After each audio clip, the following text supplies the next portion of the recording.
大家好，我是超子，今天给大家分享一下腌脆萝卜的做法配方，2个小时就能吃，脆爽开胃，专门拯救各种没食欲，放冰箱冷藏几个月都不会坏。首先准备1颗性感的大白萝卜，我们可以再搭配一个心里美，这样不仅好吃，而且还好看。这2个萝卜重量大概有3斤，也就是1500克左右。再准备30颗大蒜、20克生姜、1个柠檬，少许小米辣。这1颗性感的白萝卜着实有点可爱，真的不忍心下手。都说吃萝卜赛人参，这句话一点毛病也没有。这萝卜长着人参的模样，却没有人参的命。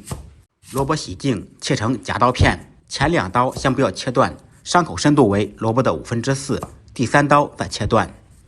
这样切的萝卜片既入味又好看。全部切好以后放入盆中，心里美去头去尾，切成小块，再改刀成夹刀片。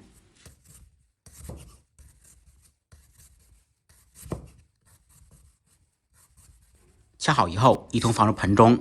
接下来萝卜杀水，很多朋友都是直接放盐，但是那样做出来特别咸。我们可以撒少许白糖，同样可以把萝卜的水分杀出，也可以放点白糖，放点盐，2种方法都比直接放盐好。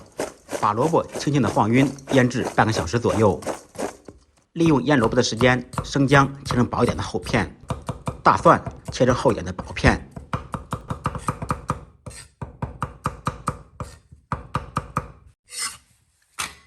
小米辣斜刀切成长段，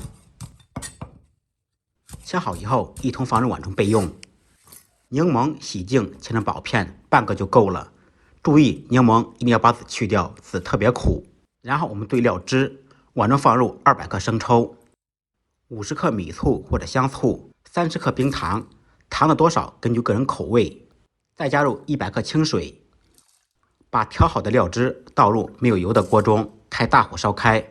这一步的目的是高温可以把酱油的香味激发出来，再一个就是料汁不容易坏，腌好的萝卜更容易储存。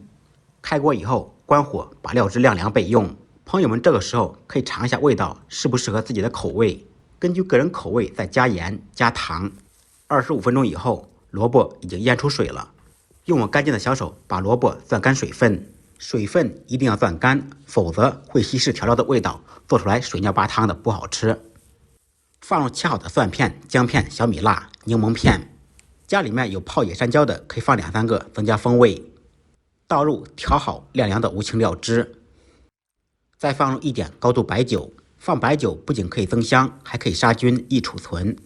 用我的右手彻底抓拌均匀，腌制2个小时就可以食用了。吃的时候再根据个人口味放少许葱油或者香油，那真的是嘎嘣脆，嗷嗷香。